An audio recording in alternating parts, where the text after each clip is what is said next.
Hey everybody, we're chilling again in Yogi Park today. Time to keep the channel active. I'm gonna do a psychology sort of video. If you like the videos, like, sub, silly comment, share, support the channel. If you can, I appreciate it. Thanks. Super Chat, PayPal, Patreon. Oh boy, have I got some crazy stories for you. Wait till I get home. If you thought my Japan trip could not get any worse, any more cursed, wait till I get home and I tell you about some stuff that has happened. But before we get to that, dude, I want to do a psychology video, right? I want to talk about that not everybody has the armor to go out alone. I heard that phrase recently as I was talking to a dude, and I was like, I want to make a video about this because I'm going to really expand on what he said. So I know this will make some people in the video game community mad that want to paint me as some terrible guy, but you know, I do hang out with some transgender people sometimes and other LGBTQ people, and I know some transgender people in Japan, and we hung out, but there's been this new transgender person that has been around that I've met recently, and to say they are quirky would be the least, let's say, right? Now, they got a lot of problems apparently, right? My first interaction with this person, I was like, this person is a little off, right? I mean, I think my second interaction with the person, they were so messed up and they kept trying to like grab my chest and like, you know, you have a big chest, but I'm on so much estrogen. Look how big my chest is. And they kept wanting me to like literally grope them and feel how their body is changing. And it's like, no, it's cool. I trust you that your body is changing. I mean, and besides that though, you could see that they like cut themselves and everything a lot, right? Very hard to have any kind of real conversation with this person. But apparently the gist is, they don't like living back home. You know, they're North American. Their parents say they're, you know, who knows what is true, because apparently they tell other people different stories too, but apparently their parents don't like them and they don't have any friends, right?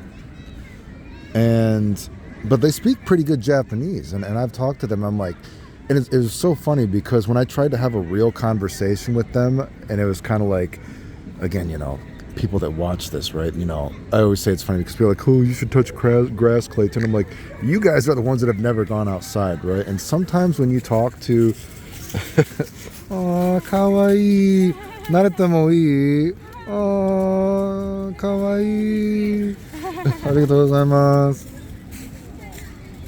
So anyway, oh geez, what a cute little moment there. Clip that for the channel. Anyway, sometimes when you try to talk to like a nerd or like let's say an autistic person, whatever, right?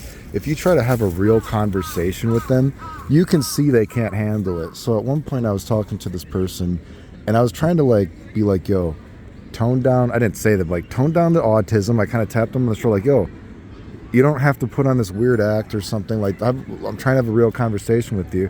I'm like, you know, it sounds like you've had a bad life growing up, whatever. And I'm like, you should be proud of yourself that you speak Japanese. Not everybody at your young age could be able to have these conversations with Japanese people. That's a pretty cool thing, right? Because we're talking about like, well, I want money because I need to stay in Japan, but I don't know what I want to do. And I'm going through, you know, I've saved all my money, whatever they did for the short time they've been alive. And now they've just been wasting it in Kabukicho, getting fucked up every night. And I'm like, I'm trying to tell this person, listen, you've done something that not a lot of people could do at your age. You used your nerdiness, you used your autism to stay inside, and you somehow were able to teach yourself Japanese to such a level that you are having conversations with just anyone, everyone. Not everybody could do that. So I'm like, maybe you have a skill at languages, right? Maybe you could do something like that. And you could see this person started like going crazy when I tried to have like a real conversation with them. They're like, wait, what? No. And I'm like, what? I'm like, dude, calm down. This is something cool. You should be proud of it. It's like, no. And I'm like, are you okay? And they're like, well, you know, I'm schizophrenic and sometimes I start to hear the voices. And I'm like, what? And they're like, well, you know, I came to Japan, but I decided not to take my medicine and now I'm hearing the voices. And I'm like, dude, what is going on? And literally, dude, they just turned around, they started cutting themselves. And it's like, holy shit, dude. Like, okay, what is going on? Like, they were going crazy, dude. And me and other people, we tried to help them. They refused to help. And they basically went into a corner, blood coming all down, dude.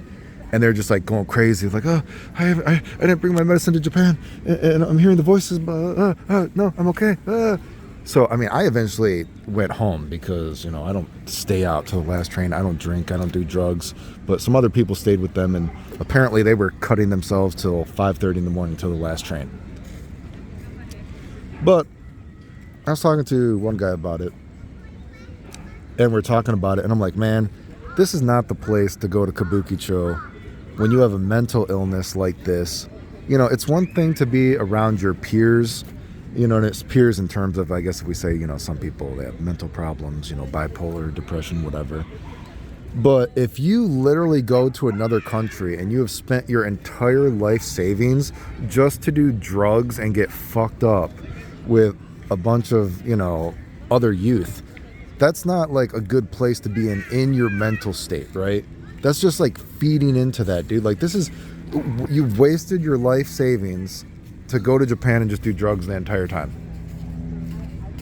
And I'm like, that is not a good thing. We're talking about it. But I like the phrase he used when we were talking about this. And he's like, yeah, man. He was just like, some people just don't have the armor to go out alone. And I just, when he said that, I'm like, I like that phrase because it sounds very nerdy. And that's what it made me think. I'm like, that sounds like a nerd thing. Like, not everybody has the ability to be a solo character.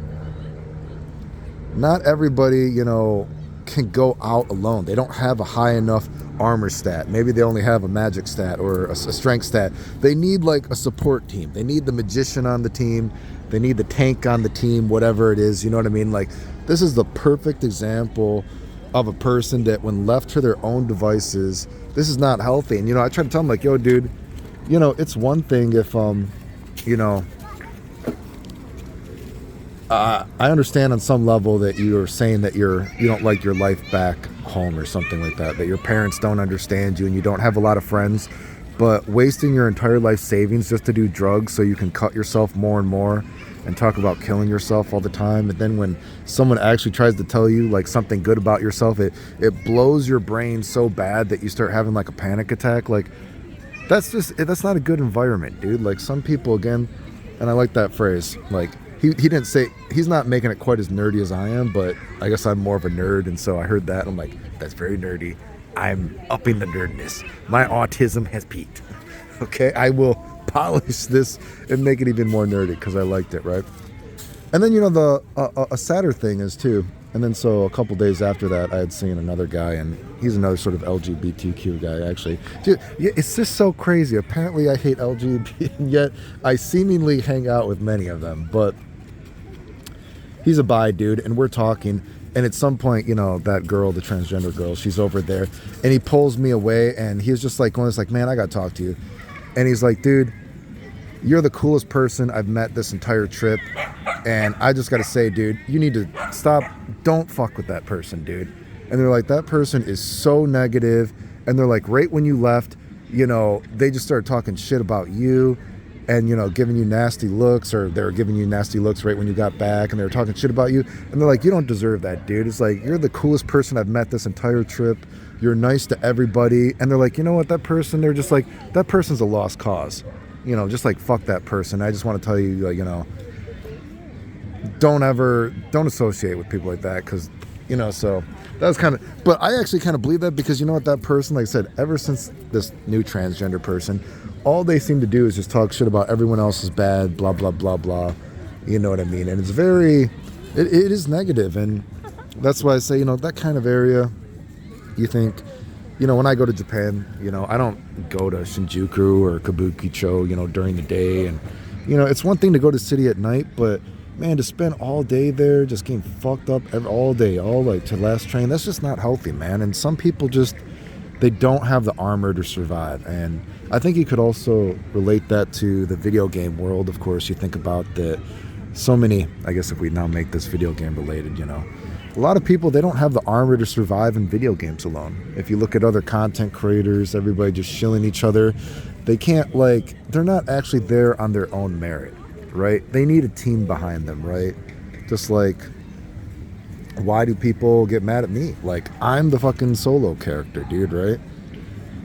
You know, again, I always say that I don't have a lot to show for it, right? I have moral victories, but, you know, solo dolo, you know, again, what you think tech-wise? Again, no one's ever done what I've done in video games before, constantly.